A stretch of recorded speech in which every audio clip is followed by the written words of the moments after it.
Okay, I think we're live. Awesome. It's always like when Robin is not here, I was like, I forgot how to use the iPad. Just And I once have no again, idea. welcome, Tipsy Realtors Season 5, Episode 3. And as you can see, this is not Robin. This is Michelle. Michelle is our newest member to our team, and it's the first time she's on the show. Yeah. Yeah, Excited so to be here, she's, especially she's very excited excited about the to cocktail. drink at noon on a Yeah. work day. Yeah, right? Very good. Wednesday happy hour. Like you can't, it's 5 o'clock somewhere, as we say. So basically, what we're doing today, we're gonna make a super easy cocktail. It looks like it's gonna be super delicious. I'm excited about Yes, it. but we'll see how that goes. So let me put the recipe on the screen, and I'm gonna take this away. All right. So basically, all we're doing is pouring alcohol into this beautiful coupe glasses, and it both needs to be chilled. So I did actually put them in a freezer for at least an hour before the show because being in the fridge chilled, it's hmm it's kind of cold, but like from the freezer, it's like It's really it's cold, nice. right? Yeah. It's nice, yeah, especially since we're not shaking it. So I'm gonna make both cocktails at the same time. So you can see the recipe. We're doing 1 ounce of Grey Goose pour, as it's French pear.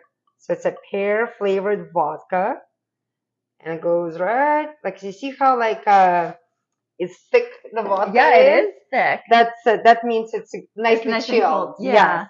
and This then is a we pretty bottle too. yes, it is, and you can possibly buy it in most of the stores. You can kind of take a look. Oh, so pretty. And then what we're doing is adding Moscato Dusty. I think that's how you say it. That's a nice bottle too. Yeah, it's Italian sweet wine, and it goes 3 ounces, or you fill the glass. Yeah. Still Like, yeah, three-quarter. this is scoop glasses are tiny. Good thing I didn't use the other ones. I have massive ones, like the ones you need to put like a big Oh yeah. ice block. Yeah. Mm-hmm. So Need like pear a vodka Caesar. with a sweet wine, super chilled. Like the combination already sounds amazing to me. All right. And then it says garnish with a very ripe pear. So we are doing garnish. Let's see how that goes. No, it's just gonna It's go for a swim. perfect. Yeah. Yeah, it's No, gonna go for a swim. that'll be my lunch. I'm excited Yeah, about it. let's smell it. Smells delicious, Cheers. right? Oh my God, guys. It does It smell really does. good. Oh no, I'm gonna take this recipe away so you guys. I don't know if you can see it in my glass, but Oh my God. if you like my glasses are smoky coupe glasses, but it would be nice golden color in a clear Yeah, glass. Let's try it. that is. Oh, we haven't tried it yet. Mm. Oh, Oh my God. oh, okay. Oh yeah. We're This having is another one of these this after the is show. this is dangerous because it's like basically booze with booze. That's hmm you don't even taste like it doesn't taste strong at all. No, it doesn't. That's delicious. It's sweet because Moscato obviously has that sweetness, but the aroma of pear, the hmm pear vodka, hmm oh It's really smooth. I feel like no, it's like there. yeah, it's very Yeah. smooth. Oh, it's really good. Yeah, it's definitely you know what, guys? It's super easy cocktail if you want to start the party going, and you have So easy to drink. yes, and again, if you put a little bit of ice to keep it cold while your guests are arriving, Yeah. that would be fine too. I think you can handle it. But just being super chilled straight up is awesome. Great a hmm party starter. I would say it's also a nice palate cleaner. Yeah. If you're having Yeah. like the girls over, Oh, just like, oh it's my gonna be a goodness, fun night. on You know a what? patio in I'm September. planning to have a sip and paint night in October for the girls. Yep, This is gonna be a welcome cocktail. yeah. No, it should be. Cheers! Amazing. All right. I'm bringing some home in a That mason jar. Twinkling Pear scores 10 out of 10. Yeah, it really is good. Mm. Well, let's talk about the cleaning clause in your contracts versus reality because that doesn't score 10 out of 10. No, definitely Yeah. not. Yeah. So you had some also experience. Like, Yes. so what is the cleaning clause? Like if we So, have to tell our audience who never have done, how like why would you need one? What is it? hmm so a cleaning clause is basically something that you would put in the terms of your contract. So your conditions, everything can still close with, or they have to close with Mm-hmm. conditions, but a term you can wait to the very last day and your contract can still close. However, if you have a cleaning clause in it, basically it would state that the sellers have to clean the house before possession. Yeah. And it's tricky because not everybody's clean is the same clean as maybe your clean. Yeah, so it always sounds like a great idea to put a cleaning clause in a contract. And there is a smart ways of doing it. Especially if you come in a house that really needs some scrubbing. And I'm not talking about just like a kind of a regular maintenance clean, like the ones that really needs a good scrub, right? Mm-hmm. Like it's gonna take hours. Mm-hmm. So you need to put in a cleaning clause what's gonna be cleaned, how it's gonna be cleaned. Like some people put professionally, appliances included, maybe carpets, Cupboards, yeah, maybe. yeah. It all depends on the house, but more detailed you put in that what expected to be cleaned, then better.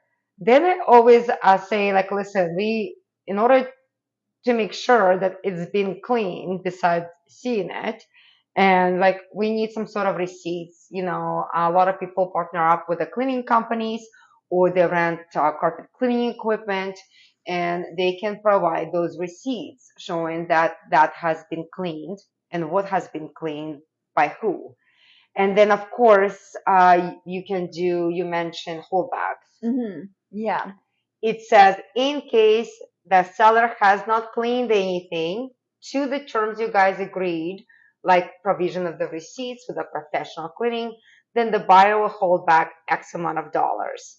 That is a very specific clause that the best way you can write it up to protect yourself that the house will be cleaned. Although, like as we know, right, Mm-hmm. you know, pre-possession walkthrough comes, possession comes, and you do a walkthrough, and you're like, well, this house is not clean. Mm-hmm. So, number one, Yeah. check your contract. What is in your terms? And again, if the buyer starts telling the seller, well, you're supposed to clean the house, again, the seller, check your terms. Because our standard contracts really don't cover No. the cleaning clauses or that the house has to be clean. It says that the house has to be vacant and empty of all the seller's belongings that not included in the contract and the money transferred by noon of the day. Mm-hmm. So it doesn't say they have to clean. It doesn't say they have to. I read on the internet there is an expression broom sweep. Oh, I haven't Yeah, heard that broom one. sweep. What is that? I'm wondering if it's an American thing. Oh, okay. Well, it's like that means basically they took a broom and swept the floor, Mm-hmm. and so it kind of looks clean, but it's not like wiped. Right. Yeah. Yeah. So Yeah. contract does not have that, Mm-hmm. and so when I deal with the buyers and I'm dealing with the sellers, I honestly I don't like dealing with that clause. Doesn't matter which side. No. I feel like it's one of the most unsuccessful clauses to have. It really is. Yeah. It's annoying. Yeah, Yeah. it's hard because everybody's expectations are so different. Yeah. And I've had it where people feel like they've done an amazing job cleaning the house and they're actually really proud of their cleaning job. And then but they don't see the little details that maybe somebody who has a higher standard of what clean looks like would Yep. have it. And so then we go in and maybe the buyer's looking at like, oh my gosh, look at these baseboards. The baseboards aren't cleaned. Yeah, On you find a top of- hair somewhere. Yep. Yeah, on top of like fridges and stuff like that, and it feels gross to them, and so they feel very unsatisfied. And one person feels like they've done an amazing job, and the other person, Yep. I had it is- this week. Like Mhm. honestly, like my buyer walks in, we looked around. I was like, this is not as clean. It says professional clean. This is not a professionally clean whatsoever. At the end of the day, you know, clean is clean. You can't go to court and say this is wasn't clean if you found one hair.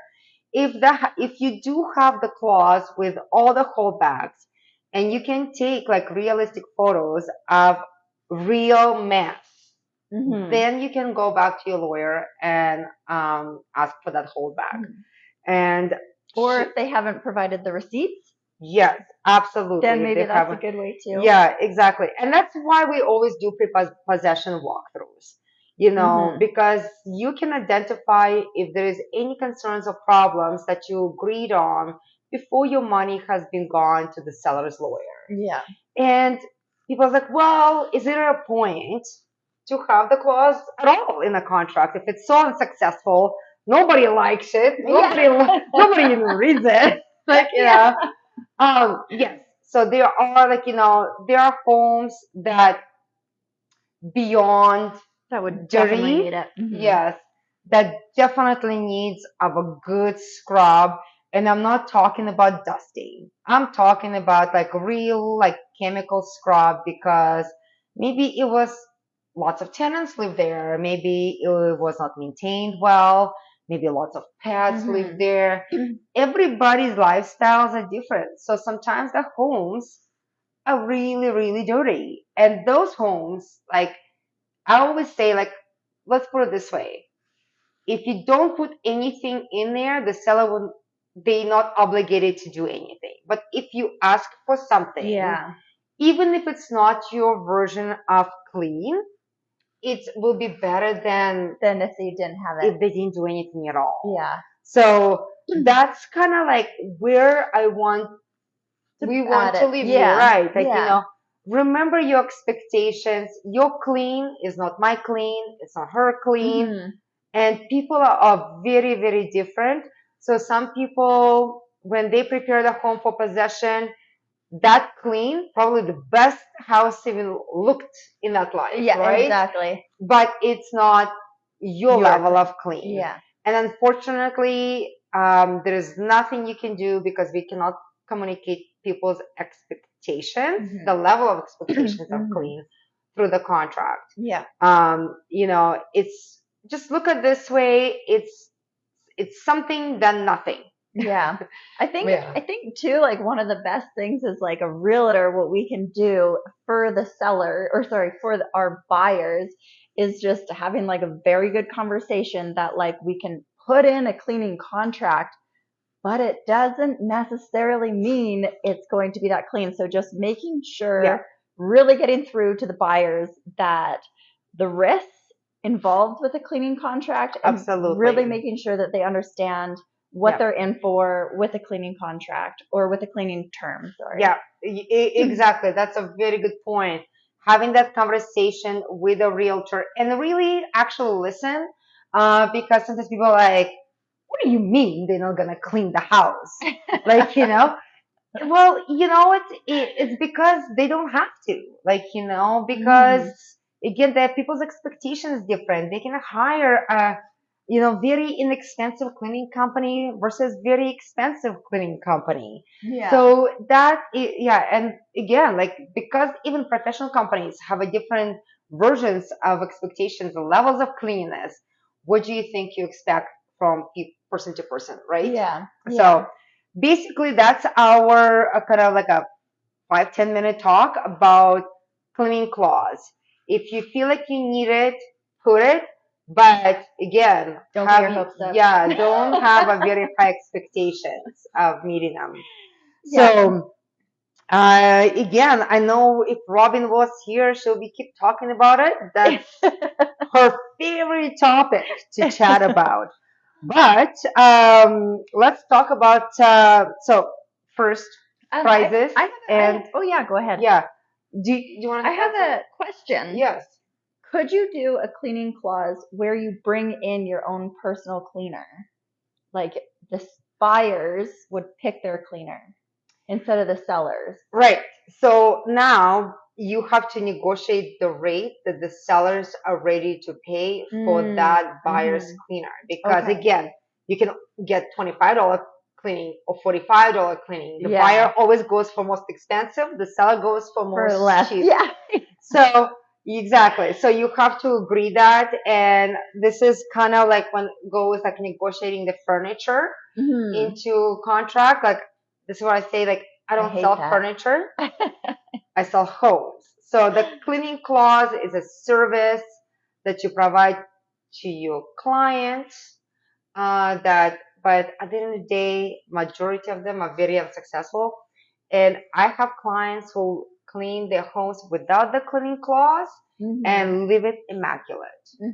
And you know, as a part of the realtor, like it's always part of the working with your client. Yeah. You know what? Why not leave the house to the buyer that you can be proud of? Yeah, You know, but you know, people always do it last minute. They packing, they like running out of time, and they just leave sometimes. Yeah. They got kids. Like it's, life is busy. Exactly. So it can be hard. Yeah. So just to manage the expectations. So on our prizes for the week, we have Equal Show. That's where you go and grab it and show it to everybody. Okay. She's a new on the job. Yeah. Sorry, I was a little slow on that. Yeah, take a look at this. So, you know, this is the prize for the September, and all the prizes are provided on behalf of Remax Realty Professionals. And the way you win, if you follow us on all the social media, obviously Facebook Live, and if you like, love, share, tag people about the show, about the cocktail, about topic that we talked about, it doesn't really matter. Your name gets to enter that many times into the draw. And October, first week of October, we will be announcing the winner. So here is all our social media platforms. Of course, if you want to follow us, like do the cocktails with us, you can purchase on Amazon. Here's like how it looks like. Paper bag, $15. So many good drinks in there. Yes. So you get a magazine. Here's you can see the cover, and it has all the topics with conversation notes, cocktail notes, all kind of fun stuff. Makes a great gift. Makes a great gift for people who love making cocktails. Christmas is coming up. You know what? If people are looking to buy or sell in like 6 months, they need to get this book and watch our show and make notes every single week, right? And make the drink along with us. And so then they're more prepared. Absolutely. It's a season 5, people. It's we have a lot of shows. You can go to Robin Moser and Associates Facebook. All the videos are stored. They are wealth of information. Next week. Definitely. Next week, we do Life's Formula, the mortgage dilemma. So we'll be discussing in detail what do you need to know about the mortgages, the different products, how they serve depending on your situation. If you employee or self-employed, how much down payment you have, are you new to Canada, and such. So let me go back. I don't know how I'm gonna go. I know. Definitely want to get on that one though. That'll be a really good conversation. So the number on the screen, September is rolling in. The market is getting a little bit more active, and the mortgage rates are getting better. So if you guys looking to buy and sell a home, you want to know what that looks like to you, right? Doing it right now or later, definitely give us a call. The number is again on the screen. Robin, myself, and Michelle is here to help you. So, and then how Robin usually says, you know, please refer us to all the people you know, your coworkers, your family, your neighbors, people you like, people you don't like. We love to hear from all of you. Yeah. All right. Well, cheers to Michelle's first episode of the Tipsy Realtors. Well done. I know. She'll be back next week with me because Robin is still going to be away. Have a wonderful week. Bye-bye.